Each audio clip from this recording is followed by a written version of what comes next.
Bonjour à tous, peut-être un peu fort. Bonjour à tous, merci d'être là ce matin. Je pense qu'on fait tous partie des oubliés des vacances. On a choisi la bonne part en venant ici. Bienvenue aussi à tous ceux qui sont là pour la première fois. Je vois des nouveaux visages. Soyez les bienvenus. L'association Porte Ouverte, dont Denis a parlé tout à l'heure, nous informe qu'en 2025, ce sont près de 380 millions de chrétiens qui ont été persécutés à travers le monde. Rien qu'au Nigeria, près de 5000 chrétiens ont perdu la vie en 2025 en raison de leur foi en Jésus. Cette même année, un chrétien d'origine irakienne réfugié à Lyon a été assassiné devant son immeuble pour avoir partagé sa foi sur les réseaux sociaux. En 2023, le ministère de l'Intérieur recensait plus de 1000 actes antichrétiens en France, visant majoritairement des églises. Pourquoi les chrétiens vivent-ils tant d'opposition aujourd'hui ? Où est Dieu, celui qui promet de protéger ses enfants et de les rendre vainqueurs ? Devant tant de haine, ne vaudrait-il pas mieux changer de camp, si je puis dire, pour ne plus faire partie de ceux qui sont marginalisés ou violentés à cause de leurs convictions ? On peut être troublé lorsqu'on voit la difficulté que rencontrent de nombreux chrétiens à vivre leur foi, car elle nous montre et nous apprend que suivre Jésus ouvre un chemin souvent difficile. Et peut-être que cela résonne avec les propres luttes auxquelles vous faites face en raison de votre foi en Jésus. Dieu a-t-il oublié les siens ? Les hommes et les femmes qui lui appartiennent sont-ils abandonnés dans un monde hostile ? Le texte que nous allons lire ce matin répond clairement à ces interrogations. Dieu n'a pas abandonné son peuple avant la venue de Jésus-Christ, il ne l'a pas abandonné pendant le ministère de Jésus-Christ, il ne l'abandonne pas aujourd'hui, il ne l'abandonnera pas demain. Ce passage nous rappelle une vérité essentielle. Suivre Jésus peut conduire à la souffrance. Il en a toujours été ainsi dans l'histoire du peuple de Dieu. Mais il nous rappelle aussi que quelle que soit l'adversité, celui qui appartient à Jésus est finalement victorieux en lui par sa grâce. C'est là l'idée centrale de ce texte. Suivre Jésus peut conduire à la souffrance, mais celui qui appartient à Jésus est finalement victorieux en lui, par sa grâce. Ce matin, nous allons nous intéresser à l'histoire d'un homme qui a incarné ces vérités au plus profond de sa vie. Un homme qui a annoncé Dieu devant des foules hostiles, qui a accompli des miracles, qui a dû défendre sa foi devant les plus hautes autorités religieuses de son époque, qui a été mis à mort en dehors de la ville. Un homme qui, au moment de mourir, a prié pour ses bourreaux, pour qu'il leur soit pardonné. À qui cela vous fait-il penser ? Eh bien non, ce n'est pas de la passion de Jésus dont on va parler ce matin, mais d'Étienne et de son martyre. Un récit bouleversant que nous trouvons à la fin du chapitre 6 du livre des Actes et qui se termine au début du chapitre 8. La section qu'on va lire est assez longue, et dans son discours, Étienne balaye les débuts de l'histoire d'Israël pour mettre en lumière deux réalités. Premièrement, Dieu a toujours fidèlement et gracieusement béni son peuple. Mais ce peuple a toujours été persistant dans sa rébellion contre lui. Pendant la lecture, je vous invite à garder ces deux fils conducteurs à l'esprit. Puisque le texte est long, ce sera plus simple pour en tirer des choses lors de cette longue lecture.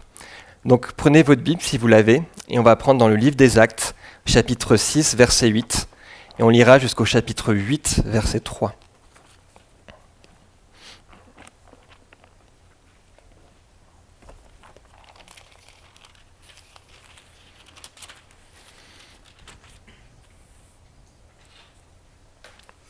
Acte 6, verset 8. Étienne, plein de grâce et de puissance, produisait des prodiges et des signes grandioses parmi le peuple. Quelques membres de la synagogue dite des Affranchis, des Cyrénéens, des Alexandrins et des gens de Cilicie et d'Asie engagèrent un débat avec Étienne. Mais ils n'étaient pas capables de s'opposer à la sagesse et à l'esprit par lesquels il parlait. Alors ils soudoyèrent des hommes qui dirent « Nous l'avons entendu proférer des paroles blasphématoires contre Moïse et contre Dieu. » Ils ameutèrent le peuple, les anciens et les scribes, puis ils survinrent, s'emparèrent de lui et l'emmenèrent au Sanhédrin. Ils produisirent de faux témoins qui disaient « Cet homme ne cesse de proférer des paroles contre ce lieu et contre la loi. Car nous l'avons entendu dire que Jésus, ce Nazaréen, détruirait ce lieu et changerait les coutumes que Moïse nous a transmises. » Alors que tous ceux qui siégeaient au Sanhédrin le fixaient, ils virent son visage comme celui d'un ange. Le grand prêtre dit alors, « En est-il bien ainsi ?» Étienne répondit, « Mes frères, mes pères, écoutez. Le Dieu glorieux est apparu à Abraham notre père lorsqu'il était en Mésopotamie, avant qu'il habite Haran, et il lui a dit, « Sors de ton pays et de ta famille, et va dans le pays que je te montrerai. » Il est alors parti du pays des Chaldéens et il habitait Haran. De là, après la mort de son père, Dieu l'a fait passer dans ce pays que vous habitez maintenant. Il ne lui a donné aucun héritage dans ce pays, pas même de quoi poser un pied, mais il a promis de lui donner la possession, ainsi qu'à sa descendance après lui, alors qu'il n'avait pas d'enfant. Dieu a parlé ainsi. Sa descendance sera exilée dans un pays étranger. On la réduira en esclavage et on la maltraitera pendant 400 ans. Mais la nation dont ils auront été esclaves, c'est moi qui la jugerai, dit Dieu. Après cela, ils sortiront et me rendront un culte dans ce lieu-ci. Puis Dieu lui a donné l'alliance de la circoncision. Ainsi Abraham a engendré Isaac et l'a circoncis le 8e jour. Isaac a fait de même pour Jacob et Jacob pour les 12 patriarches. Les patriarches, jaloux de Joseph, l'ont vendu pour qu'on l'emmène en Égypte. Mais Dieu était avec lui et il l'a délivré de toutes ses détresses. Il lui a accordé grâce et sagesse devant le Pharaon, le roi d'Égypte, qu'il a nommé dirigeant de l'Égypte et de toute sa maison. Or une famine est survenue dans toute l'Égypte et en Canaan. La détresse était grande et nos pères ne trouvaient pas de quoi nourrir. Jacob a appris qu'il y avait du blé en Égypte et il y a envoyé nos pères une première fois. La seconde fois, Joseph s'est fait reconnaître de ses frères et l'origine de Joseph est devenue manifeste pour le Pharaon. Puis Joseph a envoyé chercher Jacob, son père, et toute sa famille, composée de 75 personnes. Jacob est descendu en Égypte et il est mort, ainsi que nos pères. Ils ont été transportés à Sichem et mis dans le tombeau qu'Abraham avait acheté à prix d'argent au fils de Hamor à Sichem. Comme le temps approchait, où devait s'accomplir la promesse par laquelle Dieu s'était engagé envers Abraham, le peuple s'est accru et multiplié en Égypte, jusqu'à ce que se lève sur l'Égypte un autre roi qui n'avait pas connu Joseph. Ce roi s'est joué de notre peuple, il a maltraité nos pères, il leur a fait abandonner leur nouveau-né pour que ceux-ci ne restent pas en vie. En ce temps-là est né Moïse, qui était beau aux yeux de Dieu. Il a été élevé 3 mois dans la maison de son père, et quand il a été abandonné, la fille du Pharaon l'a recueilli et l'a élevé comme son fils. Moïse a été élevé dans toute la sagesse des Égyptiens, et il était puissant dans ses paroles et dans ses œuvres. Lorsqu'il a eu 40 ans révolus, la pensée lui est venue de visiter ses frères, les Israélites. Il en a vu un qu'on maltraitait. Il a pris sa défense et il a fait justice à l'opprimé en frappant l'Égyptien. Ses frères comprendraient, pensait-il, que Dieu leur donnait le salut par son entremise. Mais ils ne l'ont pas compris. Le jour suivant, il leur est apparu alors qu'ils se battaient. Il a essayé de les réconcilier, de leur faire la paix en disant « Vous êtes frères, pourquoi vous maltraitez-vous l'un l'autre ?» Mais celui qui maltraitait son prochain l'a repoussé en disant « Qui t'a fait chef et juge sur nous ? Veux-tu me supprimer, toi, de la même manière que tu as supprimé l'Égyptien hier ?» À cette parole, Moïse s'est enfui pour s'exiler du pays de Madian, où il a engendré 2 fils. 40 ans plus tard, un ange lui est apparu au désert du mont Sinaï, dans la flamme d'un buisson en feu. En le voyant, Moïse s'est étonné de cette vision. Et comme il s'approchait pour regarder, la voix du Seigneur advint. « C'est moi, le Dieu de tes pères, le Dieu d'Abraham, d'Isaac et de Jacob. » Moïse, tout tremblant, n'osait pas regarder. Le Seigneur lui dit « Retire tes sandales de tes pieds, car le lieu où tu te tiens est une terre sacrée. J'ai bien vu le malheur de mon peuple qui est en Égypte. J'ai entendu ses soupirs. Je suis descendu pour le délivrer. Maintenant viens, je t'enverrai en Égypte. » Ce Moïse qu'ils avaient renié en disant « Qui t'a fait chef et juge ?» c'est lui que Dieu a envoyé comme chef et comme rédempteur, avec l'aide de l'ange qui lui était apparu dans le buisson. C'est lui qui les a fait sortir en produisant des prodiges et des signes en Égypte à la mer Rouge et au désert pendant 40 ans. C'est ce Moïse qui a dit aux Israélites « Dieu suscitera pour vous d'entre vos frères un prophète comme moi. » C'est lui qui, dans l'assemblée au désert, était avec l'ange qui lui parlait sur le mont Sinaï et avec nos pères. Il a reçu des paroles vivantes pour nous les donner. Nos pères n'ont pas voulu lui obéir, mais ils l'ont repoussé. Dans leur cœur, ils se sont retournés en Égypte en disant à Aaron « Fais-nous des dieux qui aillent devant nous, car ce Moïse qui nous a fait sortir d'Égypte, nous ne savons pas ce qui est advenu de lui. » En ce jour-là, ils se sont fabriqués un taurillon, ils ont apporté un sacrifice à l'idole, et ils ont fait la fête avec les œuvres de leurs mains. Alors Dieu s'est détourné d'eux, et les a livrés au culte de l'armée du ciel. ainsi qu'il est écrit dans le livre des prophètes. Est-ce à moi que vous avez offert des victimes et des sacrifices pendant 40 ans au désert, maison d'Israël ?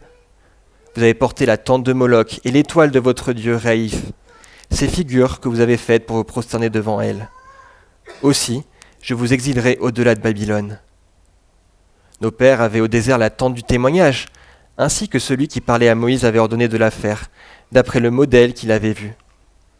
Après l'avoir reçue, nos pères l'ont introduite avec Josué dans la possession des nations que Dieu a chassées devant eux. Elle y est restée jusqu'au jour de David, qui a trouvé grâce aux yeux de Dieu et qui a demandé de trouver une demeure pour la maison de Jacob. Mais c'est Salomon qui lui a construit une maison.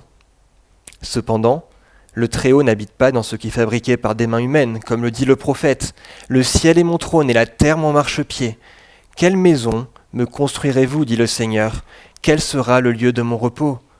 N'est-ce pas ma main qui a fait tout cela ? Homme rétif, incirconcis de cœur et d'oreille, vous vous opposez toujours à l'Esprit Saint, vous comme vos pères. Lequel des prophètes vos pères n'ont-ils pas persécuté ? Ils ont tué ceux qui annonçaient d'avance la venue du juste, que vous maintenant, vous avez livré et assassiné. Vous qui avez reçu la loi communiquée par des anges et qui ne l'avez pas observée. Ceux qui l'entendaient les exaspéraient. Ils grinçaient des dents contre lui. Mais Étienne, rempli d'Esprit Saint, fixa le ciel et vit la gloire de Dieu, et Jésus debout à la droite de Dieu. Il dit, je vois les cieux ouverts, et le Fils de l'homme debout à la droite de Dieu. Ils poussèrent alors de grands cris en se bouchant les oreilles. Tous ensemble, ils se précipitèrent sur lui, le chassèrent hors de la ville et le lapidèrent. Les témoins avaient déposé leurs vêtements au pied d'un jeune homme appelé Saul. Tandis qu'il le lapidait, Étienne priait en disant « Seigneur Jésus, reçois mon esprit. » Puis il se mit à genoux et cria « Seigneur, ne les charge pas de ce péché. » Et après avoir dit cela, il s'endormit dans la mort. Saul approuvait le meurtre d'Étienne. Ce jour-là, une grande persécution s'abattit sur l'église qui était à Jérusalem. Tous, excepté les apôtres, se dispersaient en Judée et en Samarie. Mais des hommes pieux ensevelirent Étienne et firent sur lui de grandes lamentations. Saul, lui, ravageait l'église. Il pénétrait dans les maisons, en arrachant hommes et femmes et les faisant jeter en prison. Là où il passait, ceux qui avaient été dispersés annonçaient la parole comme une bonne nouvelle. Je propose de prier avant qu'on aille plus loin dans l'étude de ce texte. Notre Père, c'est un texte qui est long et touchant à la fois. On prie Seigneur qu'on puisse retirer des choses de ce texte, des choses que tu veux nous apprendre, et que ça puisse avoir un impact concret dans nos vies, que ça nous aide à mieux t'aimer et à mieux te suivre dans ce monde. Dans le nom de Jésus, Amen. Je propose qu'on rentre directement dans le cœur du discours d'Étienne en regardant les versets 1 à 22 du chapitre 7. Et la première chose qui ressort de ce survol de l'histoire d'Abraham, de Joseph et de Moïse, c'est que Dieu a toujours été à l'initiative pour bénir son peuple. Et Étienne poursuit un objectif précis en rappelant cela. Il veut montrer à ses auditeurs juifs que la valeur de leur peuple et la grandeur de leur histoire ne reposent pas sur eux-mêmes, mais uniquement sur Dieu, qui les a choisis et utilisés dans son plan par pure grâce. Regardons ensemble 5 actes de Dieu accomplis dans l'histoire d'Israël qui sont mentionnés dans ces versets. Premièrement, c'est Dieu qui a fait la promesse à Abraham d'une terre et d'une descendance, alors même qu'Abraham ne connaissait pas l'Éternel. C'est Dieu qui lui a donné un signe d'alliance, la circoncision, afin qu'Abraham et sa descendance sachent qu'ils appartiennent au peuple de Dieu. C'est Dieu qui a permis à Joseph de trouver grâce aux yeux de Pharaon. C'est Dieu qui a placé Joseph dans cette position stratégique pour préserver la famille d'Abraham lors de la famine, puisque cette famille était la bénéficiaire des promesses divines. Cinquièmement, c'est Dieu qui a sauvé miraculeusement Moïse en le plaçant au cœur même du pouvoir égyptien lorsqu'il a été recueilli par la fille du Pharaon quand il dérivait sur son berceau sur le Nil. Sur qui reposait la réussite et la grandeur de ses pères dans la foi ? Sur Dieu. C'est ce qu'Étienne veut rendre évident en citant ces exemples. C'est Dieu qui a pris l'initiative de les bénir. Il a choisi la famille d'Abraham avant même qu'elle n'ait accompli quoi que ce soit. Il a pris soin d'eux, non en raison de leur mérite, mais en raison de sa fidélité. et ce malgré leurs fautes. Pensons à Abraham, qui a menti en faisant passer sa femme pour sa sœur. Pensons aux frères de Joseph, qui l'ont vendu comme esclave. Pensons à Moïse, qui a agi avec précipitation et désobéissance lors de l'épisode du rocher des eaux de Mériba, le conduisant à ne pas pouvoir entrer dans la terre promise. Alors pourquoi ces hommes ont-ils connu une destinée aussi marquante ? Pourquoi l'histoire d'Israël est-elle si glorieuse malgré leurs erreurs ? Parce que Dieu a toujours béni son peuple, non à cause de ses œuvres, mais par pure grâce. Et c'est là la leçon centrale. Étienne, il s'adresse à des chefs juifs qui étaient profondément fiers de leur origine. Ils étaient fiers d'appartenir au peuple élu. Et ils pensaient que leur attachement à la loi, au moins extérieurement, contribuait à cette faveur divine. Et Étienne leur adresse un message clair. Soyez humbles devant Dieu, vous n'y êtes pour rien. Toute votre histoire démontre que vous êtes le peuple de Dieu uniquement parce que Dieu vous a choisi par sa grâce. Ce serait comme se vanter de son héritage alors qu'on n'a absolument rien fait pour le mériter. Il y a quelque temps, je lisais un article sur Arnaud Lagardère. En 2003, il a hérité d'un empire industriel colossal construit par son père, estimé à 13 milliards d'euros. Et pourtant, en l'espace de 20 ans, cet héritage s'est largement dilapidé, valant au groupe d'Arnaud Lagardère des procédures de redressement judiciaire. Connu pour son train de vie flamboyant, il parie que son surnom dans le milieu des affaires était l'héritier, un surnom donné de manière péjorative. Cet exemple illustre bien le propos d'Étienne. On peut recevoir un héritage immense sans jamais l'avoir mérité, et même en faisant mauvais usage. Dans la Bible, le peuple de Dieu a lui aussi reçu un privilège immense. Il appartient à Dieu non pas parce qu'il a mérité, mais uniquement parce que Dieu a choisi de le bénir. Une première application pour nous concerne notre manière de lire l'Ancien Testament. Lorsqu'on le lit, on doit garder à l'esprit cette vérité. Il ne s'agit pas avant tout d'un livre de règles rigides dont l'accomplissement permettait au peuple de Dieu d'obtenir le salut. C'est une impression qu'on pourrait avoir en le lisant de manière superficielle. Mais la réalité, c'est que c'est bien le récit de la grâce de Dieu à l'œuvre dans l'histoire d'un peuple imparfait. L'Ancien Testament raconte comment Dieu agit, choisit, pardonne, protège et accomplit ses promesses malgré la faiblesse humaine. C'est une même alliance de grâce qui traverse toute la Bible, et les croyants ont toujours été sauvés par la grâce de Dieu seul.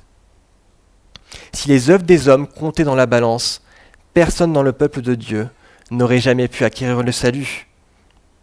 Et cette idée nous amène à notre second point.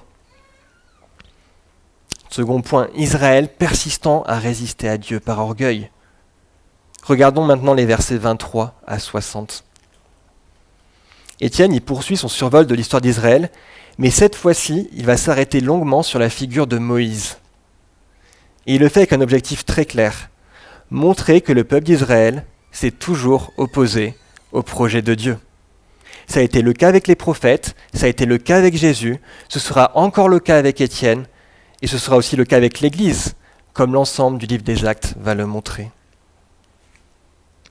Regardons de plus près ce qu'Étienne rappelle au sujet de Moïse. Tout d'abord, au verset 23 à 25, il est dit que Moïse intervient pour défendre l'un de ses frères israélites, en frappant à mort un Égyptien qui le maltraitait. Cet acte était un signe que Dieu allait accorder la délivrance à Israël en se servant de Moïse. Mais comment le peuple réagit-il ? Verset 25, ils ne comprirent pas. Pire encore, au verset 26 à 29, Moïse est rejeté, dénoncé et contraint de fuir. Le peuple refuse de reconnaître le rôle de libérateur que Dieu avait préparé pour lui. Ce n'est pas seulement qu'ils ne comprirent pas, mais ils se sont aussi dressés contre lui. Mais ce rejet n'arrête pas le projet de Dieu. Au verset 30 à 34, Dieu appelle de nouveau Moïse à délivrer son peuple. Verset 35, Étienne rappelle que Dieu a envoyé comme chef et comme libérateur celui-là même qu'ils avaient renié. Et ça continue. Dieu continue d'agir puissamment par Moïse. Verset 36, Dieu accomplit des signes et des prodiges en Égypte. On peut penser à la mer Rouge qui s'ouvre en deux par exemple. Verset 37, Moïse annonce clairement que Dieu va susciter un prophète comme lui. Une annonce qui pointe vers Jésus. Verset 38, Moïse parle avec un ange de Dieu sur la montagne. Bref, tous ces versets montrent les preuves évidentes de l'action de Dieu. Et malgré cela, leur réaction est décrite au verset 39. Nos pères ne voulurent pas lui obéir.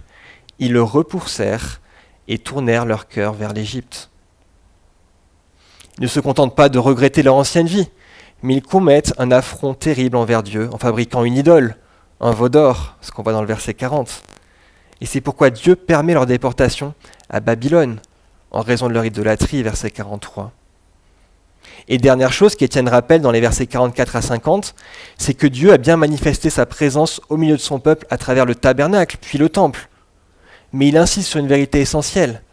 Dieu est bien plus grand que tout édifice religieux. Il dit « Le Très-Haut n'habite pas dans ce qui est fait de main d'homme ». Autrement dit, le peuple s'est glorifié d'avoir bâti le temple, alors même que Dieu n'a jamais été limité à un lieu. Au verset 51 à 53, le temps du bilan est venu. Et le constat d'Étienne est sans appel.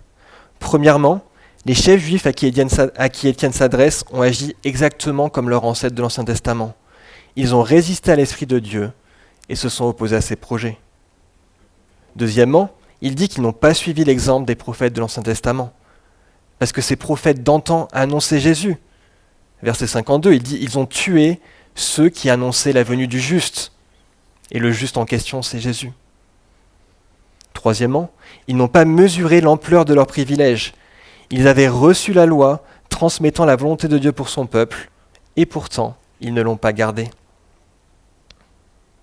Le peuple d'Israël se glorifiait de son statut de peuple élu choisi par Dieu, en pensant que cela reposait au moins en partie sur sa propre force et sa propre obéissance. Mais Étienne est très clair, penser comme ça est un mensonge. Tout, absolument tout, était grâce du début à la fin. Même le don de la loi était une grâce. Et pourtant, le peuple a constamment résisté à Dieu. La venue de Jésus-Christ était la démonstration ultime de cette grâce. Le Messie annoncé par les prophètes, celui dont Abraham s'était réjoui à l'avance, venait offrir une solution définitive au problème du péché. Et malgré cela, il a été rejeté.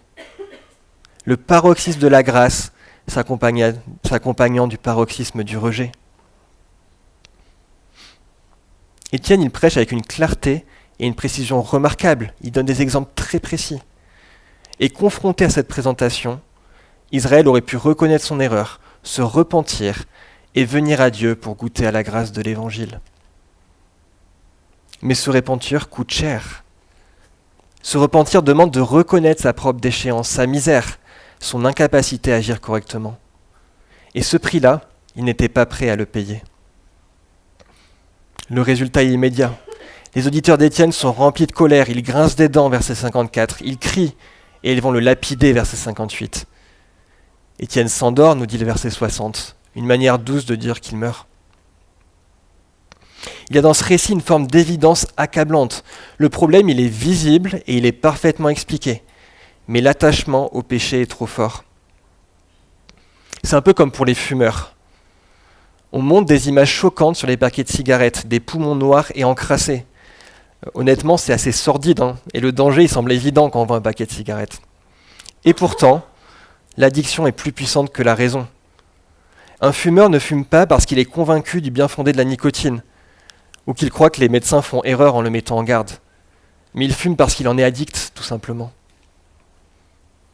De la même manière, Étienne expose clairement la vérité, et il est clair dans son exposé qu'il y a un problème dans le cœur humain, et par fortiori dans le cœur des membres du peuple juif. Mais l'orgueil et l'attachement au péché empêchent le peuple de se repentir. Ça peut être difficile de le réaliser, mais c'est bien là la description la plus juste de la nature humaine. L'homme à l'état de nature n'est pas bon, comme pouvait le penser Rousseau, mais il est vicié, prisonnier du péché et des mauvais penchants de son cœur. La clé est de le réaliser, ce qui doit conduire à être humble et docile devant Dieu. Alors posons-nous une question honnête pour appliquer ce qu'on vient de dire à nos vies. Sommes-nous réellement meilleurs dans nos mécanismes de pensée que les Israélites dont nous lisons l'histoire ici ? Sommes-nous totalement à l'abri de l'orgueil spirituel ? Est-ce qu'il ne nous arrive pas parfois de nous penser quand même pas trop mal dans notre relation avec Dieu, du fait de notre comportement par exemple, de notre manière d'agir auprès des autres ? ou d'avoir cette tentation subtile de nous croire dignes de venir à Dieu, dignes d'être écoutés, dignes d'être acceptés à cause de nos pratiques religieuses, parce qu'on lit la Bible régulièrement, parce qu'on va à l'église tous les dimanches, pour donner d'autres exemples. Ne sommes-nous pas parfois dérangés lorsque l'Évangile vient bousculer notre confort spirituel et remettre en question ce en quoi nous plaçons réellement notre confiance ? J'utilise le mot digne de manière volontairement provocatrice, car même si nous affirmons ne rien mériter, il nous arrive souvent de placer notre confiance en nous-mêmes plutôt qu'en la grâce de Dieu. On a tellement envie de nous mériter une forme de sérénité émotionnelle et spirituelle par nos bons efforts, d'acquérir une piété religieuse ou un certain mode de vie qui nous donnerait l'impression d'être arrivés au bout du chemin. Bref, de nous sentir bien en regardant à nous-mêmes, à notre nombril et à nos performances, plutôt qu'en Jésus et en sa grâce seule. Et l'Évangile, il vient renverser cette logique. Il nous rappelle qu'on ne mérite rien, mais que nous avons tout en Christ. Notre valeur, notre dignité et notre salut ne reposent ni sur nos efforts, ni sur le degré de notre perfectionnement, mais uniquement sur ce que Dieu a accompli pour nous en nous unissant à Jésus-Christ. C'est la croix de Jésus-Christ qui devrait être notre seule assurance, et non pas nous-mêmes, nos performances spirituelles, morales, notre ascendance, ou encore d'autres choses, la liste peut être longue. Soyons vigilants à ne pas devenir des pharisiens modernes, car le danger est réel. Et le bon réflexe pour éviter cela, ce n'est pas de faire plus, mais de plonger toujours plus profondément nos regards dans la grâce de Jésus-Christ révélée dans l'Évangile. Et méditer sur cet Évangile nous amène à considérer l'exemple d'Étienne, ce qu'on va faire dans notre troisième et dernier point. Si on résume ce qu'on a vu jusqu'ici, Étienne a montré deux réalités fondamentales. Dieu est celui qui a toujours pris soin de son peuple par grâce, et le peuple s'est toujours opposé au projet de Dieu par orgueil. Et c'est la proclamation de ces vérités qui vont conduire Étienne à mourir en martyr. Et je crois que le but de cette section est de montrer aux lecteurs du 1er siècle, comme à nous aujourd'hui, qu'en Étienne se dessine le chemin à suivre pour les chrétiens de tous les temps et aussi pour l'Église. Ce chemin consiste à accepter de souffrir pour Christ tout en reflétant qui il est, la vérité, la sagesse, l'amour, la grâce et la miséricorde. Et une telle attitude ne peut venir que de Dieu, portée par une espérance qui est plus grande que cette vie. Regardons ensemble comment cela se manifeste chez Étienne. Premièrement, Étienne montre ce qu'est la sagesse et la vérité. À la fin du chapitre 6, il nous est dit qu'Étienne avait un visage comme celui d'un ange. Pourquoi cela ? Parce qu'il rayonnait des qualités mêmes de Jésus-Christ. Dieu lui donne une sagesse remarquable pour exposer la vérité de l'Évangile avec force et clarté. Et ses adversaires ne peuvent résister à la sagesse et à l'esprit par lesquels il parlait. C'est ce qu'il nous est dit au verset 10 du chapitre 6. Et même lorsque sa vie est menacée, Étienne ne recule pas. Verset 55 du chapitre 7, alors que tout pourrait l'inciter à se taire ou à fuir, il témoigne avec courage de la vision glorieuse que Dieu lui donne. Jésus, le Fils de l'homme, debout à la droite de Dieu. Comme son maître avant lui, Étienne professe la vérité et la sagesse de Dieu jusqu'au bout, sans compromis, même face à l'adversité et à la mort. Deuxième qualité qu'il montre, c'est l'amour et la grâce. Un autre élément profondément marquant de ce récit se trouve dans la prière d'Étienne juste avant son dernier souffle, dont les paroles rappellent directement celles de Jésus sur la croix. Étienne prie avant de mourir, « Seigneur Jésus, reçois mon esprit », verset 59, et il prie que les péchés de ses meurtriers soient pardonnés. Une telle attitude est profondément surnaturelle. Elle ne peut venir que d'un cœur façonné par l'Évangile, habité par l'Esprit de Dieu. Seule une vie profondément ancrée dans la grâce de Christ peut produire un amour aussi radical pour ses ennemis. Étienne, c'est la vérité et l'amour qui sont mêlés ensemble. Mais fondamentalement, pourquoi Étienne peut-il aller jusqu'au bout ? Pourquoi les martyrs peuvent-ils donner leur vie pour Jésus avec paix et parfois même avec joie ? Et pourquoi cette attitude pourrait aussi devenir la nôtre devant l'adversité ? La réponse, elle est simple. Étienne sait que son espérance ultime ne se trouve pas ici-bas, mais auprès de son Seigneur dans la gloire éternelle. Il sait que la grâce de Jésus est suffisante pour couvrir ses fautes. Il sait que Jésus est le juste juge, celui qui plaidera en sa faveur sur la base de son œuvre accomplie à la croix. Et il y a un détail frappant au verset 55 de notre texte. Habituellement dans les Écritures, Jésus est décrit comme assis à la droite de Dieu. Mais ici dans le texte, il est debout. Se tenir debout était la posture d'un témoin ou d'un avocat dans un tribunal. Il est donc tout à fait possible de comprendre que Jésus se lève pour plaider la cause d'Étienne. Le tribunal humain du Sanhédrin condamne Étienne, mais le tribunal céleste rend un verdict bien différent. Jésus se tient debout pour justifier son serviteur fidèle. Oui, Étienne va quitter cette terre en souffrant et en mourant, mais Dieu ne l'a pas abandonné, puisque Christ est celui qui le justifie et qui va l'accueillir dans sa demeure éternelle. La voie du disciple est une voie qui mène à la gloire avec Dieu pour toujours, dans un lieu où mal et tristesse ne seront plus. Mais en attendant, il y a cette vie qui est souvent difficile. Suivre Jésus, c'est accepter ce chemin. C'est confesser la vérité, aimer son prochain, porter sa croix et fixer les yeux sur l'espérance à venir, quoi qu'il en coûte. Frères et sœurs, imaginons un instant ce que cela donnerait si l'Église vivait ainsi. Si nous reflétions davantage Christ dans notre manière d'être, d'agir et de répondre à l'adversité. Si nous avions cette paix surnaturelle qui vient d'une conscience apaisée par l'Évangile, peu importe les circonstances. Quel témoignage cela offrirait au monde ? Imaginez si vous aviez été là autour d'Étienne, témoin de sa mort et de son attitude profondément contre nature. Si vous l'aviez vu pardonner à ceux qui le mettaient à mort, ça vous aurait sûrement marqué. Et une telle scène a dû profondément bouleverser les cœurs des personnes présentes, y compris des Juifs les plus zélés, attachés à la loi du œil pour œil, dent pour dent. Parmi les témoins de cette scène se trouve un homme en particulier, nommé Saul, que nous connaîtrons plus tard sous le nom de Paul de Tarse, l'apôtre des nations, le plus grand missionnaire de l'histoire chrétienne. Il est présent et il approuve tout ce qu'il se passe. À ce moment du récit, il persécute l'Église avec zèle et violence. Il cherchera à la détruire pendant encore un certain temps. Et pourtant, Étienne incarnait tout ce que Paul recherchait dans son zèle de pharisien. La justice devant Dieu, refléter la gloire de Dieu.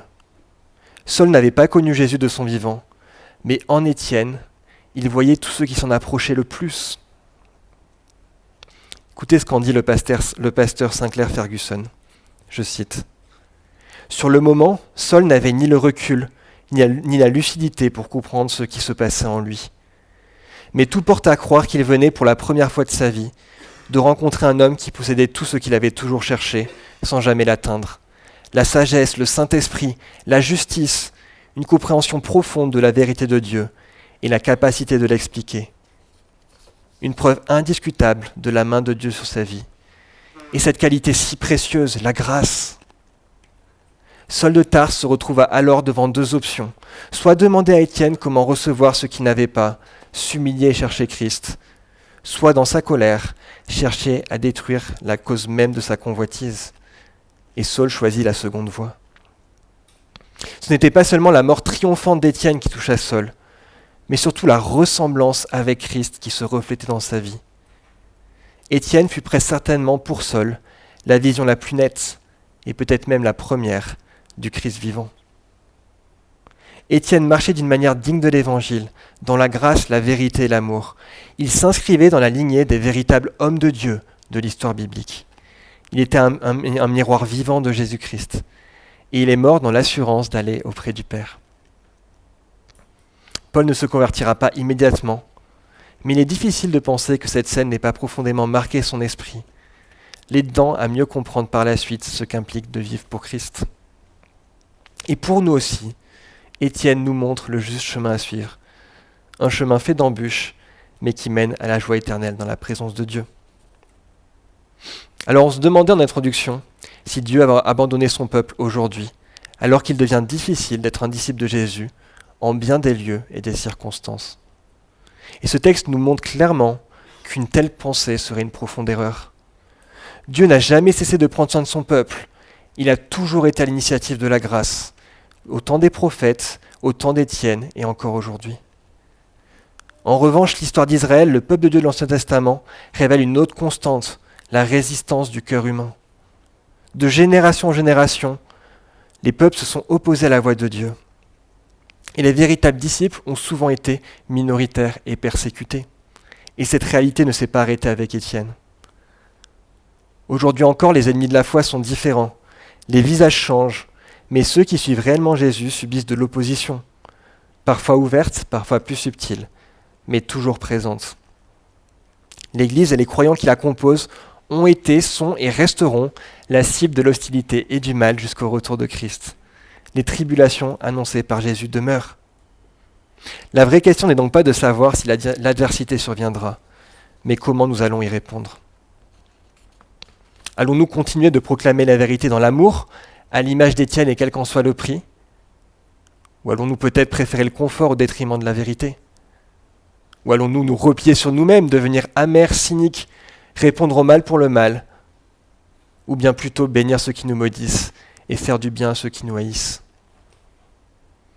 Ça paraît impossible humainement, mais ceux qui nous ont précédés comme Étienne sont la preuve que ce n'est pas le cas, que c'est en se rappelant les promesses de l'Évangile que notre attitude peut vraiment être transformée pour vivre ainsi. C'est en fixant nos yeux sur Jésus, le juste juge, celui qui plaide en faveur des croyants, qu'on trouvera les ressources pour vivre ainsi. Et même au cœur des épreuves, nous pouvons ainsi avancer avec une profonde joie et une assurance venant de Dieu, confiant dans son salut, lui qui se sert même de nos chemins de croix pour faire progresser sa parole et accomplir son plan. Prions. Seigneur, quel exemple qu'Étienne, quel exemple de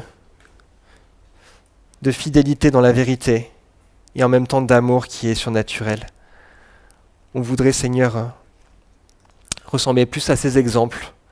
Et pour ça, on te demande qu'on puisse de plus en plus nous ancrer dans la grâce de l'Évangile, fixer nos yeux sur cette espérance et que ça puisse avoir un impact concret sur notre quotidien.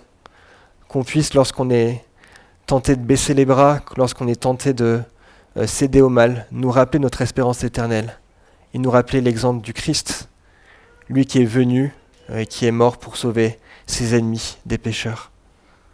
Merci pour Jésus. On veut être reconnaissant pour ce salut glorieux qui nous a été accordé. Et on fait cette prière dans le nom du Seigneur Jésus. Amen.